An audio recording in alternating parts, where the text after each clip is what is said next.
Ito ang GMA Regional TV News. Mainit na balita sa Visayas at Mindanao, hatid ng GMA Regional TV. 2 batang babae ang tinamaan ng dengue sa barangay San Nicolas proper sa Cebu City, kasunod ng bagyong Tino. Cecil, kumusta yung kanilang lagay?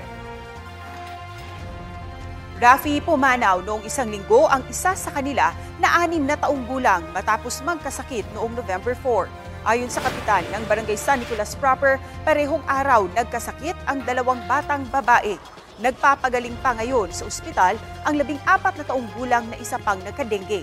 Dahil dyan, nagsagawa ng misting operation sa barangay. Maging sa Talisay City, nagsagawa na rin ng misting operation sa ilang paaralan at evacuation center. May araw-araw din daw ng medical mission sa mga barangay kung saan namamahagi ng gamot ang mga city at barangay health workers.